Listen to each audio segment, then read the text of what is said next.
Hey, how's it going, guys? I'm gonna do a quick video. I've been enjoying my 5070 from PNY for the last year or so. Oh, I'm sorry, I mean the 4070 Super. Performance are pretty similar, so that's why I started with that joke. So I had the 4070 Super. I built my first PC a year ago, and I started with this one. 500. I think I paid like 550, something like 575 or something with a few discounts on it. Brought it down to 525. Jumped on it, and I was gonna say in a 50 series post world, 4070 still holds up. It beats the entry. I mean, it's on par with the 5070. Of course, you gotta look at the benchmark to see how much of a difference there is, but I have no complaints with the 4070 Super. It got the job done.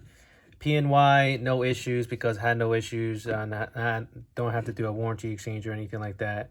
I did a warranty exchange for MSI for the power supply, so that's a whole different story. But two fan design, it's nice and a little compact. The higher tiers you get, the bigger space they get. I did get an MSI 4070 Ti Super, which is two fans, about similar design, similar dimensions, but just a little taller because of the thicker fans, which makes sense.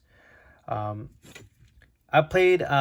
I never imagined when I first built my PC I'm gonna play all the newer games and so forth, but I ended up just playing a lot of older games. And there was a survey that came out, I think last year, said like most players are just playing their older games. The 4070 Super knocked all of them out of the park. I usually play on 1440p. My monitor FPS is 60 cap, so 60 is good enough for me. I played all my games. The games I played so far I enjoyed was the Horizon, Forbidden West. There was a couple other games. Horizon, God of War, the first one. Ratchet and Clank was probably the first game that actually tested the PNY 4070 Super.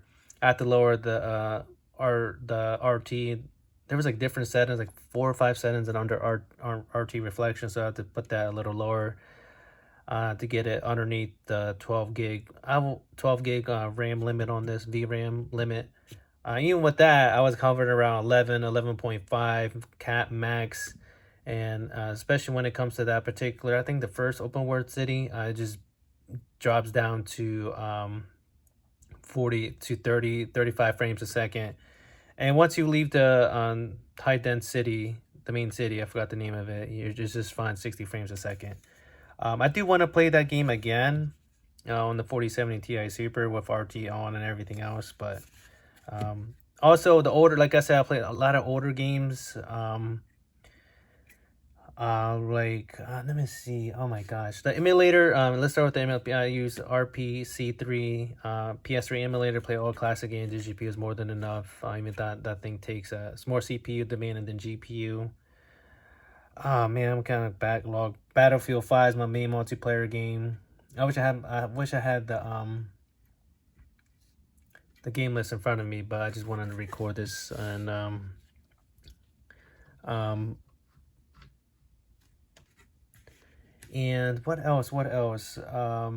Oh, the recent games I played was Suicide Scale Kill the Justice League. Beautiful game to look at. Great actor, great acting. The jokes really lame to me sometimes, but and the storyline gonna hit a hit or miss and everything else, but that's a different story. Long story short, most of the modern games that came out 1 or 2 years is the 4070 Super is more than enough. Hellblade 2 and Ratchet and Clank definitely took it to the next level. This thing did struggle to, especially during the opening scene in Hellblade 2. So if you do get a 5070, it's going to be more than this. This performance will probably be more than enough. Should be justifiable too. So I'm going to miss this thing. Upgraded to the MSI. So I'm probably going to sell it. I'm sorry, I am selling it. It just depends how much I'm willing to do it for.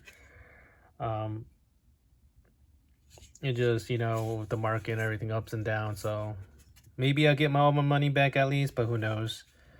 All right, guys. Thanks. Bye.